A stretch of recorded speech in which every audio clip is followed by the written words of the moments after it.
Do you actually show your rabbit you love them every day? You probably think you do, but here's what nobody tells you. Most of the ways we show love to our rabbits mean absolutely nothing to them. In fact, some of the things you do daily, thinking you're being a caring owner, might actually be making your rabbit more anxious and distant. These 7 things take less than a minute each.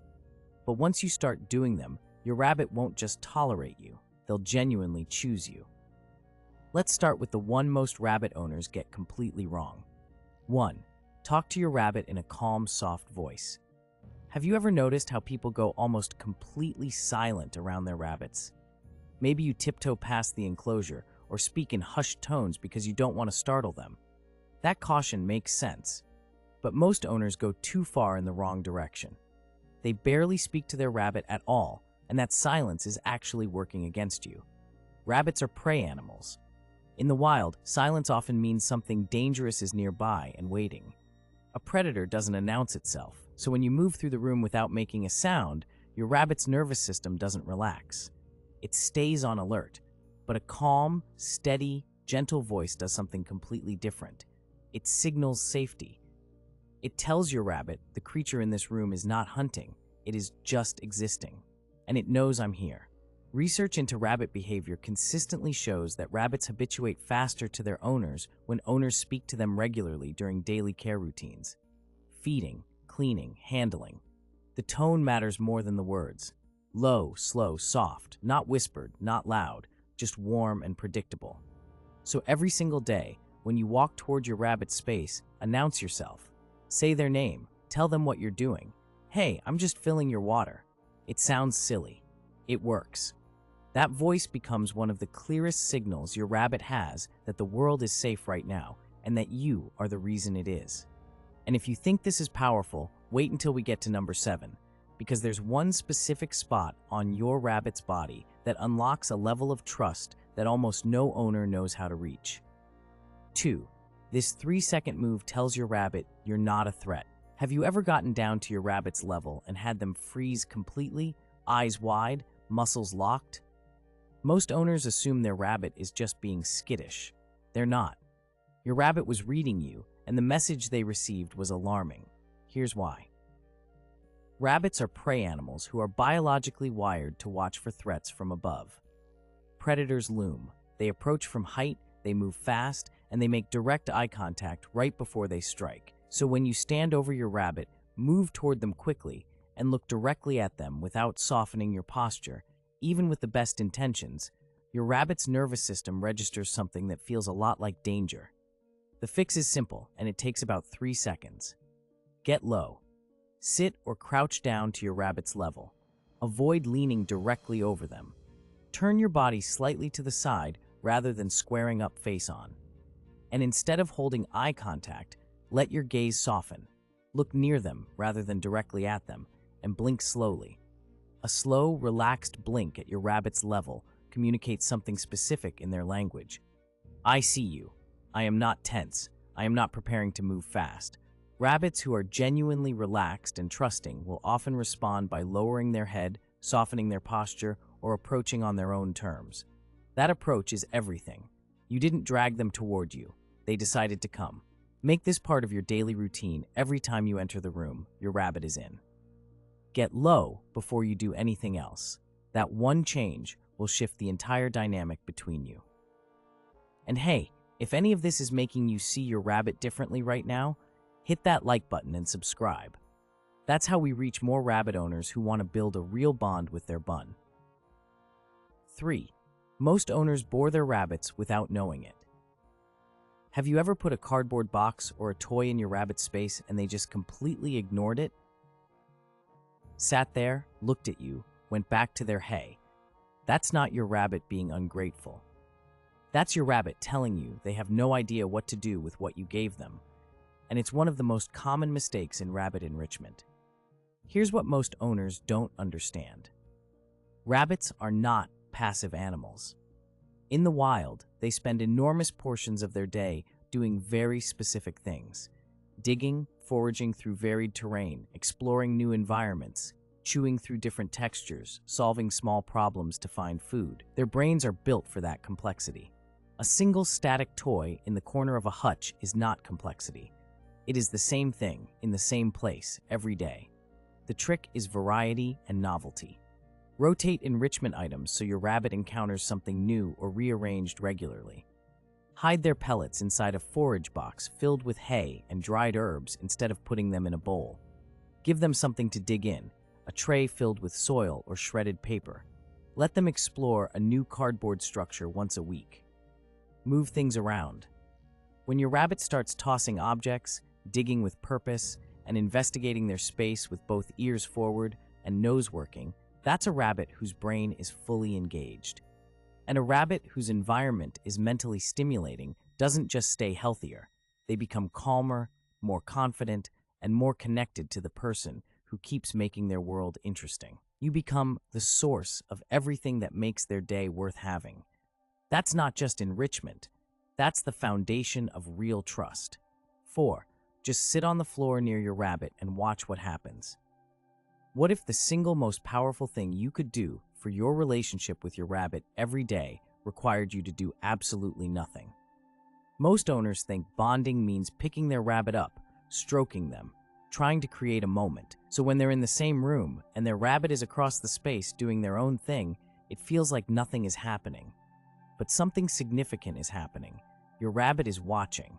And the fact that you're nearby, calm, low to the ground, not demanding anything, is communicating something your rabbit understands deeply. Rabbits in the wild live in social groups, and the way they express safety within those groups is not through physical affection. It is through proximity. They rest near each other. They forage in the same space. They share the same patch of ground without conflict or tension. That shared space is the language of trust for a rabbit. It means, I am comfortable enough with you to let my guard down here. When you sit on the floor in your rabbit's area, not grabbing, not calling their name repeatedly, not reaching toward them, you are participating in that language. You are saying, I'm not here to take anything from you. I'm just here. At first, your rabbit may keep their distance, but if you do this consistently, something starts to shift. They come closer. They groom themselves near you, which is a deeply vulnerable behavior they only do when they feel safe. Eventually, they might hop across your legs or rest against your thigh, not because you asked, because they chose you. And in the world of a prey animal whose entire survival depends on reading who is safe, being chosen is everything. 5.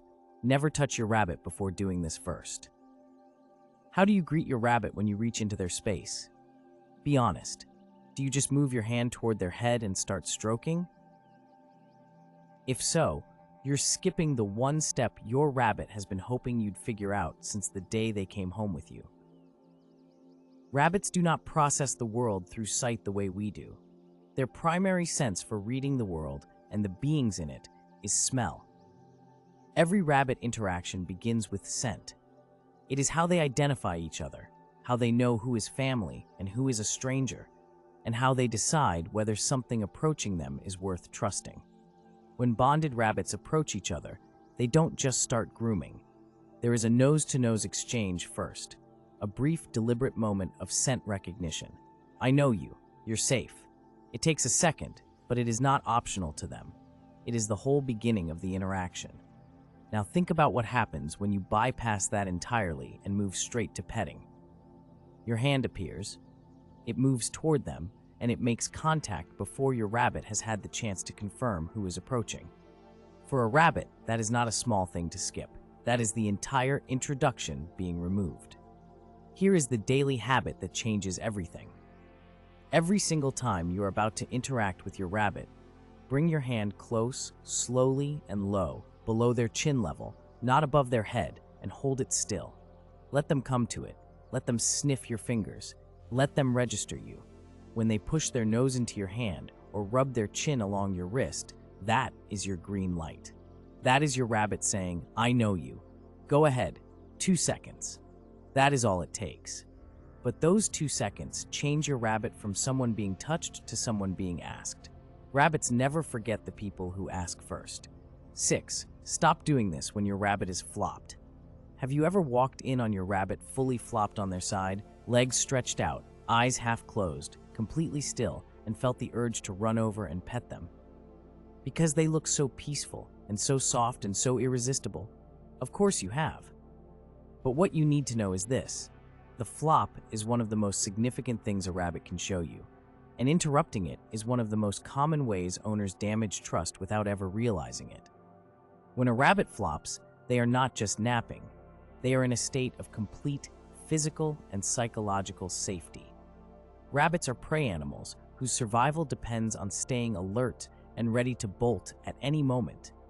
Choosing to let their body go fully sideways, muscles relaxed, awareness lowered, that is not casual.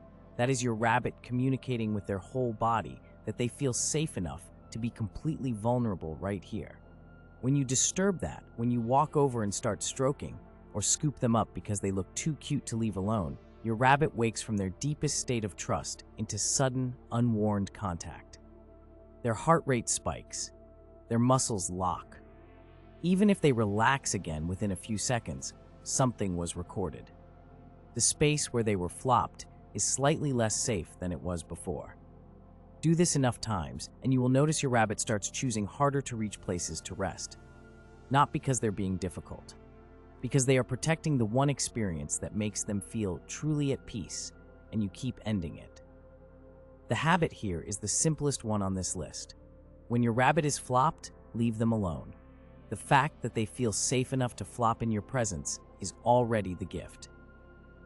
7. One spot on their body unlocks everything. Remember at the start when I said there's one specific spot on your rabbit's body that triggers something deeper than anything else?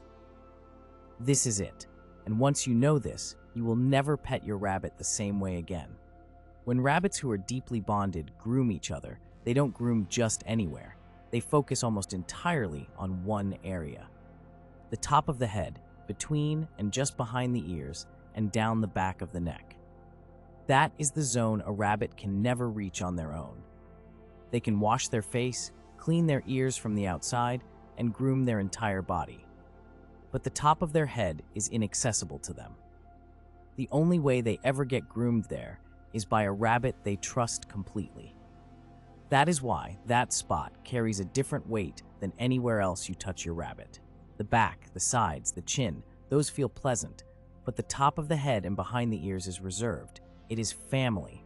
When a bonded rabbit grooms another rabbit there, it releases oxytocin in both animals, the groomer and the one being groomed, both of them. It is a chemical signal that says we belong to the same group. Here is what most rabbit owners miss. You can trigger that same response. Every single day, take a few seconds to gently stroke the top of your rabbit's head with 2 fingers between their ears and slowly down toward the back of their neck. Don't scratch hard. Don't rub fast. Slow, gentle, steady strokes. The rhythm another rabbit's tongue would use. Let it be unhurried. Watch what happens. Your rabbit's eyes will close softly. Their nose will slow down. Their whole body will settle into something heavier and more at ease than normal petting ever produces. Some rabbits will push their head into your hand asking for more. Some will groom you back. That is not just comfort. That is your rabbit's brain releasing the exact same chemistry it would release with a bonded companion. You are not just a person to them anymore. You are family.